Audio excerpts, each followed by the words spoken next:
ಕನ್ನಡ ಚಿತ್ರರಂಗದ ಮಹಾನ್ ತಾರೆ ಅಣ್ಣ ಅವರ 84ನೇ ಜನ್ಮದಿನ ಇವತ್ತು. ಹಾಗಾಗಿ ರಾಜ್ಯಾದ್ಯಂತ ಅಣ್ಣ ಅವರ ಜನ್ಮದಿನವನ್ನು ಸಡಗರ ಸಂಭ್ರಮದಿಂದ ಆಚರಿಸಲಾಗ್ತಾ ಇದೆ. 200ಕ್ಕಿಂತಲೂ ಹೆಚ್ಚು ಚಿತ್ರಗಳಲ್ಲಿ ನಟಿಸಿದ್ದಾರೆ doctor Rajkumar. Double role, triple role ಎಲ್ಲ ಪಾತ್ರಗಳಲ್ಲೂ ಕೂಡ ಮಿಂಚಿದ್ದಾರೆ. ಅದು ಪೌರಾಣಿಕ ಆಗಿರ್ಬೋದು, ಐತಿಹಾಸಿಕ ಆಗಿರ್ಬೋದು, ಸಾಮಾಜಿಕ ಆಗಿರ್ಬೋದು, ಎಲ್ಲ ರೀತಿಯ ಚಲನಚಿತ್ರಗಳಲ್ಲೂ ಕೂಡ ಡಾಕ್ಟರ್ ರಾಜ್ಕುಮಾರ್ ಅವರು ನಟಿಸಿದ್ದಾರೆ. ಆದರೆ 1956ರಿಂದ ಆರಂಭವಾಗಿ, ಅಂದರೆ ಬೇಡರ ಕಣ್ಣಪ್ಪದಿಂದ ಆರಂಭವಾಗಿ ಅವರ ಕೊನೆ ಚಿತ್ರದ ತನಕ ಎಲ್ಲ ಚಿತ್ರಗಳ ಬಗೆಗಿನ ಸಮಗ್ರ ಮಾಹಿತಿ ಓರ್ವ ವ್ಯಕ್ತಿ ಬಳಿ ಇದೆ ಅಂತಂದರೆ ಅವರೆಂಥ ಅಭಿಮಾನಿ ಆಗಿರ್ಬೋದು. ಬಹುಶಃ ಅದಕ್ಕೆ ಇರಬೇಕು ಡಾಕ್ಟರ್ ರಾಜ್ಕುಮಾರ್ ಅಭಿಮಾನಿಗಳನ್ನು ಕೇವಲ ಅಭಿಮಾನಿಗಳು ಅಂತ ಕರೀತಾ ಇರಲಿಲ್ಲ, ಅಭಿಮಾನಿ ದೇವರು ಅಂತ ಕರೀತಾ ಇದ್ರು.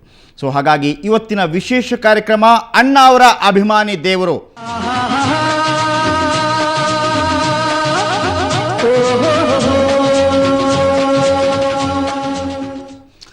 ಓಕೆ, ಡಾಕ್ಟರ್ ರಾಜ್ಕುಮಾರ್ ಅಣ್ಣ ಅವರು ಓದಿದ್ದು 4ನೇ ತರಗತಿ. ಆದರೆ 4ನೇ ತರಗತಿ ತನಕ ಓದಿದ್ರು ಕೂಡ ಅವರು ಜಗಮೆಚ್ಚಿದ ಸಾಧನೆಯನ್ನು ಮಾಡಿದರು. 200ಕ್ಕಿಂತಲೂ ಹೆಚ್ಚು ಸಿನಿಮಾಗಳಲ್ಲಿ ನಟಿಸಿದರು. ಕೊನೆ ತನಕ ಕೂಡ ಅವರ ಚಿತ್ರಗಳಿಗೆ ಎಂಥ ಭರ್ಜರಿ ಓಪನಿಂಗ್ ಸಿಗ್ತಾಯಿತ್ತು ಅಂತಂದರೆ ಅಭಿಮಾನಿಗಳು ಅವರು ಯಾವಾಗ ಚಿತ್ರ ಮಾಡ್ತಾರೆ, ಯಾವಾಗ ಚಿತ್ರ ರಿಲೀಸ್ ಆಗ್ತದೆ ಅನ್ನೋದ್ರ ಬಗ್ಗೆ ಮುಗಿ ಬೀಳ್ತಾಯಿದ್ರು.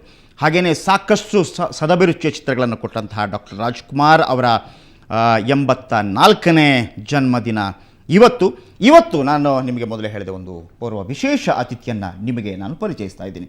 ಈ ವಿಶೇಷ ಅತಿಥಿಯ ವಿಶೇಷತೆ ಏನಪ್ಪ ಅಂತಂದರೆ ಇವರು ಡಾಕ್ಟರ್ ರಾಜ್ಕುಮಾರ್ ಅವರ ಕಟ್ಟ ಅಭಿಮಾನಿ. ಬಹುಶಃ ಇವರು ಎಲ್ಲ ಚಿತ್ರಗಳನ್ನು ಕೂಡ, ಡಾಕ್ಟರ್ ರಾಜ್ಕುಮಾರ್ ಅಭಿನಯದ ಎಲ್ಲ ಚಿತ್ರಗಳನ್ನು ಕೂಡ ನೋಡಿದ್ದಾರೆ. ಕೇವಲ ಇಷ್ಟು ಮಾತ್ರವಲ್ಲ, ಬೇಡರ ಕಣ್ಣಪ್ಪದಿಂದ ಶಬ್ದವೇದಿ ತನಕ ಯಾವೆಲ್ಲ ಚಿತ್ರಗಳು ಯಾವಾಗ ರಿಲೀಸ್ ಆಯಿತು, ಯಾವ ಥಿಯೇಟ್ರಲ್ಲಿ ರಿಲೀಸ್ ಆಯಿತು, ಯಾರು ಡೈರೆಕ್ಟ್ರು, ಯಾವ ಬ್ಯಾನ್ರಲ್ಲಿ ಆ ಚಿತ್ರ ಬಂತು, ಆ ಚಿತ್ರದ ಹೀರೋಯಿನ್ ಯಾರು, ಡಾಕ್ಟರ್ ರಾಜ್ಕುಮಾರ್ ಅವರ ಜೊತೆ ಅತಿ ಹೆಚ್ಚು ಸಿನಿಮಾಗಳಲ್ಲಿ ಅಭಿನಯಿಸಿದ ಹೀರೋಯಿನ್ ಯಾರು, 2ನೇ ಅತಿ ಹೆಚ್ಚು ಚಿತ್ರಗಳಲ್ಲಿ ನಟಿಸಿದ ಹೀರೋಯಿನ್ ಯಾರು, ಇದೆಲ್ಲದರ ಜೊತೆಗೆ 10ನೇ ಸಿನಿಮಾ ಯಾವುದು, 15ನೇ ಸಿನಿಮಾ ಯಾವುದು, 20ನೇ ಸಿನಿಮಾ ಯಾವುದು, 30ನೇ ಸಿನಿಮಾ ಯಾವುದು, 40ನೇ ಸಿನಿಮಾ ಯಾವುದು, 50, 60, 70, 80, 90 ನೀವು ಹೇಳಿದ್ರೆ ಸಾಕು ಅದು ಹೇಳಿಬಿಡ್ತಾರೆ ಅವರು.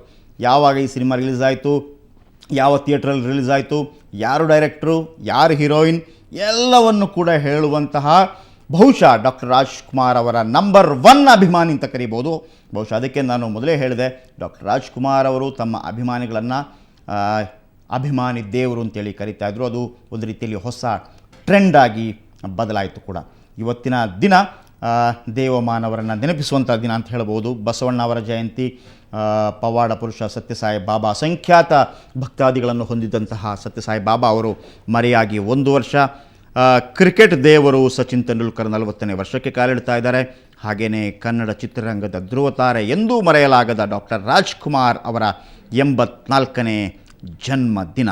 ಈ ಜನ್ಮದಿನದ ಅಂಗವಾಗಿ ನಿಮಗೆ ನಾವು ಪ್ರಸ್ತುತಪಡಿಸ್ತಾ ಇದ್ದೇವೆ, ನಿಮ್ಮ ಮುಂದೆ ತರ್ತಾ ಇದ್ದೇವೆ ಡಾಕ್ಟರ್ ರಾಜ್ಕುಮಾರ್ ಅವರ ಅಭಿಮಾನಿ, ಅಣ್ಣ ಅವರ ಅಭಿಮಾನಿ ದೇವರು. ಅವರ ಹೆಸರು ಮಾಯಣ್ಣ. ಮಾಯಣ್ಣ ಅವರಿಗೆ ಕಾರ್ಯಕ್ರಮಕ್ಕೆ ಆತ್ಮೀಯವಾದ ಸ್ವಾಗತ. ರಾಜ್ಕುಮಾರ್ ಮಾಯಣ್ಣ, ರಾಜ್ಕುಮಾರ್ ಮಾಯಣ್ಣ, ರಾಜ್ಕುಮಾರ್ ಮಾಯಣ್ಣ. ಮಾಯಾರ್ಟ್ಸ್ ಅಂತಾನೆ ಹೇಳೋದ ಎಲ್ಲ ಬೋರ್ಡಿನ ಬರ್ಕೊಂಡು ಏನಂತ ಕರೀತಾರೆ? ಮಾಯಾರ್ಟ್ಸ್ ಅಂತಾನೆ ಅಲ್ಲೆಲ್ಲ ಬೋರ್ಡೆಲ್ಲ ಬರೆಯೋದು, ಅಲ್ಲೆಲ್ಲ ಸೇರಂಗ್ ಬಣ್ಣದಲ್ಲ. ಎಷ್ಟು ವರ್ಷ ಆಯ್ತು ನಿಮ್ಗೀಗ? ನನಗೆ 55 ಅಂದರೆ ಡಾಕ್ಟರ್ ರಾಜ್ಕುಮಾರ್ ಅವರು ಹುಟ್ಟಿ ಒಂದು 30 ವರ್ಷಗಳ ನಂತರ ನೀವು ಹುಟ್ಟಿದ್ದು. 12/3 ನಂದು 58. ಡಾಕ್ಟರ್ ರಾಜ್ಕುಮಾರ್ ಅವರು 24/4/29. ಓಕೆ. ಡಾಕ್ಟರ್ ರಾಜ್ಕುಮಾರ್ ಅವರ ಫಸ್ಟ್ ಫಿಲ್ಮ್ ಯಾವ್ದು? ಬೇಡ್ರ ಕಣ್ಣಪ್ಪ. 17/5/54 ರಿಲೀಸ್ ಆಗಿದ್ದು. ಎಷ್ಟು? 54. 17/5/54. ಅಂದ್ರೆ ನಿಮ್ಗೆ ಎಷ್ಟು ಪ್ರಾಯ? ನನ್ಗೆ ಅವಾಗ 50, ನಾನು ಹುಟ್ಟಿರಲಿಲ್ಲ ಅವಾಗ. ಓಕೆ. 58 ನಾನು ಹುಟ್ಟಿರಲಿಲ್ಲ. ಓಕೆ. 54ರಲ್ಲಿ ಅದು ರಿಲೀಸ್ ಆಗಿದೆ. ಅದು ರಿಲೀಸ್ ಆಗಿದ್ದು, ನಾನು ಹುಟ್ಟು 58. ಇಲ್ಲಿ ನೀವು ಬಹಳ ಆಶ್ಚರ್ಯವಾಗುವಂಥದ್ದು, 1954ರಲ್ಲಿ ಪ್ರಪ್ರಥಮ ಚಿತ್ರ ಬೇಡ್ರ ಕಣ್ಣಪ್ಪ ರಿಲೀಸ್ ಆಯಿತು. ಆಗ ಮಾಯಣ್ಣ ಹುಟ್ಟಿರಲೇ ಇಲ್ಲ. 1958ರಂದು 8ನೇ ಇಸವಿಗೆ ಅವರು ಹುಟ್ಟುತ್ತಾರೆ. ನಂತರ ಅವರು ಡಾಕ್ಟರ್ ರಾಜ್ಕುಮಾರ್ ಅವರ ಅಷ್ಟು ದೊಡ್ಡ ಅಭಿಮಾನಿಯಾಗಿ ಹೇಗೆ ಬದಲಾಗ್ತಾರೆ ಅವರ ಹತ್ರನೇ ಕೇಳೋಣ. ಡಾಕ್ಟರ್ ರಾಜ್ಕುಮಾರ್ ಅವರ ಅಭಿಮಾನಿ ಆಗಿದ್ದು ಹೇಗೆ ನೀವು? ನಾನು ಅಂದರೆ ಶ್ರೀರಂಗಪಟ್ಟಣದಲ್ಲಿ ಅಲ್ಲಿ ಪಕ್ಕ ಇದು ಕರಿಘಟ್ಟ ಅಂತ ಇದೆ, ಅಲ್ಲಿ ಶೂಟಿಂಗ್ ತೆಗೆ ಬಂದಿರ ಅಣ್ಣವರು. ನ್ಯಾಯವಾದಿಯವರು 136ನೇ ಚಿತ್ರ. ನಾನು ಮೊದಲೇ ಹೇಳಿದೆ ನಿಮಗೆ, ಯಾವ ಫಿಲ್ಮ್ ಬಗ್ಗೆ ಹೇಳಿದ್ರು ಎಷ್ಟನೇ ಫಿಲ್ಮು ಯಾವಾಗ ರಿಲೀಸ್ ಆಯ್ತು ಎಲ್ಲ ಹೇಳ್ತಾರೆ. ಕೇಳೋಣ. ಓಕೆ, ನ್ಯಾಯವಿದೆ. Director Siddalingaiah, producer BM Venkatesh, heroine B Saroja. ಎಲ್ಲಿ ಅದ್ರಲ್ಲಿ ಅಣ್ಣವರು ಶೂಟಿಂಗ್ ತೆಗಿತಾರೆ ಸ್ಟಾರ್ಟ್ ಒಂದು. ಯಾವ ಶಾರ್ಟ್ ತೆಗಿತಾ ಇದ್ರು? ಅದೇ ಇದು ಅಣ್ಣವ್ರು ಹಾಡು ಬರ್ತೇವೆ ಒಂದು, ಯಾವುದು? ನ್ಯಾಯದೇವರಲ್ಲಿ ಆಕಾಶವೇ ಬೀಳಲಿ ಮೇಲೆ ನಾನು ನಿಂದು ನಿಮ್ಮವನೇ. ಆಗ ಅಣ್ಣವ್ರು ನೋಡ್ಬೇಕು ಅಂದ್ಬಿಟ್ಟು ಅವಾಗ ಶೂಟಿಂಗ್ ಸ್ವಲ್ಪ ಸ್ಟಾಪ್ ಆಯ್ತು. ಅಣ್ಣವ್ರು ಮಾತಾಡಿಸ್ತು. ಎಷ್ಟನೇ ಇಸ್ವಿ ಹೇಳಿದ್ರು ನೀವು? 71 ಫಸ್ಟ್ ಟೈಮ್ ನೀವು ರಾಜ್ಕುಮಾರ್ ಅವರನ್ನ ಮುಖಾಮುಖಿ ನೋಡಿದ್ದು ನ್ಯಾಯದೇವರೇ ಶ್ರೀರಂಗಪಟ್ಟಣದಲ್ಲಿ. ನ್ಯಾಯದೇವರೇ ಫಸ್ಟೇ ಬಂದಿದ್ದು. ಅಣ್ಣವ್ರನ್ನ ಭೇಟಿ ಆಗಿದ್ದು ಅಲ್ಲೇನೆ. ನಾನು ಓದ್ತಿದ್ದೆ ಅವಾಗ 7ನೇ ಕ್ಲಾಸ್ ಓದ್ತಾ ಇದ್ದೆ. ಅಲ್ಲಿ ನಾನು ಅಣ್ಣವ್ರು ನೋಡ್ಬೇಕು ಅಂತ ಭಾಳ ಆಸೆ ಆಯ್ತು. ಆಮೇಲೆ ಅಲ್ಲಿಂದ ತಳಪ ನಾವು ನಮ್ಮ ಕಡೆ ಹುಡುಗರೆಲ್ಲ ನಮ್ಮ ಹುಡುಗರು ಅಭಿಮಾನಿಗಳೆಲ್ಲ ಅಣ್ಣವ್ರು ನೋಡ್ಬೇಕು. ನಿಮ್ಮ ಊರು ಯಾವುದು ನಿಜವಾಗಿ? ಸ್ವಂತ ಶ್ರೀರಂಗಪಟ್ಟಣ. ನೀವೇನು ಕೆಲಸ ಮಾಡ್ಕೋತಾ? ಬೋರ್ಡ್ ಬರೆಯೋದು, ಆರ್ಟಿಸ್ಟು, ಸಿನಿಮಾ ಥಿಯೇಟ್ರಲ್ಲಿ ಇದ್ದೀನಿ, ವರ್ಕ್ ಮಾಡ್ತೀನಿ. ಓಹೋ, ಸಿನಿಮಾ ಥಿಯೇಟ್ರಲ್ಲಿ ಇದ್ದು ಅಲ್ಲಿ ವರ್ಕ್ ಮಾಡೋದು. ನಾನು ಎಲ್ಲ ಬೋರ್ಡ್ ಬರೆಯೆಲ್ಲ ಕಲ್ತಿ ಥಿಯೇಟರ್ ಇದ್ದೇನೆ. ಅವಾಗ ಅಣ್ಣವ್ರ ಫಿಲ್ಮ್ ಹೆಸರುಗಳೇ ಬರೀತಿದ್ದೆ. ಎಲ್ಲರಿಗೂ ಗೊತ್ತು ಡಾಕ್ಟರ್ ರಾಜ್ಕುಮಾರ್ ಅವರ ಫಿಲ್ಮ್ ಎಷ್ಟಿದೆ ಅಂತೇಳಿ. ಎಷ್ಟಿದೆ?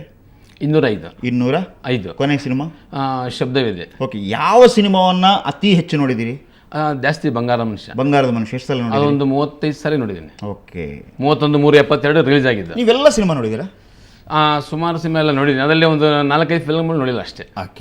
ಅದು ಸ್ವಲ್ಪ ಎಕ್ಸ್ಕ್ಯೂಸ್ ಇದೆ, ಯಾಕಂದ್ರೆ ನೀವು ನೋಡಿಲ್ಲ ಅಷ್ಟೇ. ಅವರ ಸಿನಿಮಾ ರಿಲೀಸ್ ಆಗಿ 4 ವರ್ಷದ ನಂತರ ನೀವು ಹುಟ್ಟಿದ್ದು. ಓಕೆ, ನಿಮಗೆ ಈ ರೀತಿ ಈ ಮಾಹಿತಿಗಳನ್ನ ಹೇಗೆ ಕಲೆ ಹಾಕಿದ್ರಿ ನೀವು?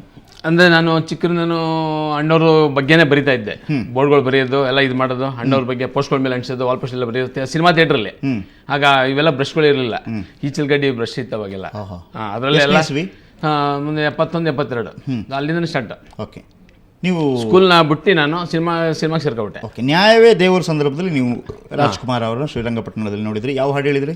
ಅದೇ ಆಕಾಶವೇ ಬೀಳಲಿ ಮೇಲೆ ನಿಂದು ನಿಮ್ಮವನು. BBC ಹಾಡೋದು ಹೇಳಿ, ಫುಲ್ ಹೇಳಿ. ಅದೇ ಇದು ಆಕಾಶವೇ ಬೀಳಲಿ ಮೇಲೆ ನಾನಿಂದು ನಿಮ್ಮವನು, ನೀರು ಬಾಯಿ ಬಿಡಲಿಂದೆ ಭೂಮಿಯ ಬಾಯಿ ಬಿಡಲಿ ಇಂದು ನಿನ್ನ ಕೈ ಬಿಡೆನು, ನೀನಿರುವುದೇ ನಮಗಾಗಿ ನಾನಿರುವುದೇ ನಿಮಗಾಗಿ. ಫಸ್ಟ್ ಅಂದ್ರೆ ತಾಯಿಗೆ ತಕ್ಕ ಮಗ, ಹೆವಿ ಕ್ರೌಡ್. 13/12/78 ರಿಲೀಸ್ ಆಗಿದ್ದು. 13/12/78 ಅದೊಂದು ರೆಕಾರ್ಡ್ ಅಣ್ಣವ್ರದ್ದು. ಯಾಕೆಂದ್ರೆ ಬುಧವಾರ ಪಿಕ್ಚರ್ ಯಾವ್ದು ರಿಲೀಸ್ ಆಗಿಲ್ಲ. ರಾಜ್ಕುಮಾರ್ ಅದೊಂದೇ ಪಿಕ್ಚರ್ ರಿಲೀಸ್ ಆಗಿದ್ದು, ಬುಧವಾರ ಮಾತ್ರ. ಬಾಕ್ಸರ್ ಅಲ್ವಾ ಅದ್ರಲ್ಲಿ? ಯಾಕೆಂದ್ರೆ ಇಲ್ಲ, ಅವತ್ತು ಅಣ್ಣವ್ರು ಹುಟ್ಟಿದ ದಿನ ಬೇರೆ, ಜೊತೆಗೆ ಬುಧವಾರ ಅಲ್ಲ, ಅಣ್ಣವ್ರು ಬುಧವಾರನೇ ಹುಟ್ಟಿದ್ದು. ಓಕೆ, ಅದಕ್ಕೋಸ್ಕರ ಆ ಟೈಟ್ಲ್ ಮಾಡಿ ಸೋಮಶೇಖರ್ ಅವರೇ ಹೇಳಿದ್ರು, ತಾಯಿಗೆ ತಕ್ಕ ಮಗ ಇದು ಡೈರೆಕ್ಟರ್ ಅಣ್ಣವ್ರು ಬುಧವಾರನೇ ಮಾಡ್ಬೇಕು ಇದು ಅಂದ್ಬಿಟ್ಟು ಕನ್ಫರ್ಮ್ ಮಾಡಿದ್ರು. ತಾಯಿಗೆ ತಕ್ಕ ಮಗ ಬಹಳ ಒಳ್ಳೆ ಫೇಮಸ್ ಹಾಡಿದೆ. ಎಂತ ಸೊಗಸು ಮಗುವಿನ ಮನಸ್ಸು, ಎಂತ ಸೊಗಸು. ಆಮೇಲೆ ಇನ್ನೊಂದು ಹಾಡಿದೆ, ಇದು ಇನ್ನೊಂದಿದೆ, ಇದು ಕಾಶಿ ವಿಶ್ವನಾಥ. ಅದು ವಿಶಾಲಾಕ್ಷಿ ವಿಶ್ವನಾಥ ನೀನು ತಂದೆಯಾದರೆ ಇದೆ ಅದರಲ್ಲಿ ಸ್ವಲ್ಪ ಬರ್ತದೆ. ಹಾಡಿನ ಜಾಸ್ತಿ ಬರಲ್ಲ ನನಗೆ. ನಾನು ಹೇಳ್ತೀನಿ. ವಿಶಾಲಾಕ್ಷಿ ತಾಯಿಯಲ್ಲವೇ, ವಿಶ್ವನಾಥನು ತಂದೆಯಾದರೆ ವಿಶಾಲಾಕ್ಷಿ ತಾಯಿಯಲ್ಲವೇ, ಯಶೋದೆ ಕೃಷ್ಣನ ಕಳಿಸಿದರೇನು ದೇವಕಿಗೆ ಅವನು ಕಂದನಲ್ಲವೇ. ಓಕೆ, ಇದು ಡೈರೆಕ್ಟರ್ ವಿ ಸೋಮಶೇಖರ್. ಹೀರೋಯಿನ್ ಯಾರು ಹೇಳಿ? ಪದ್ಮಪ್ರಿಯಾ. 13/12/78 ರಿಲೀಸ್ ಆಗಿದ್ದು.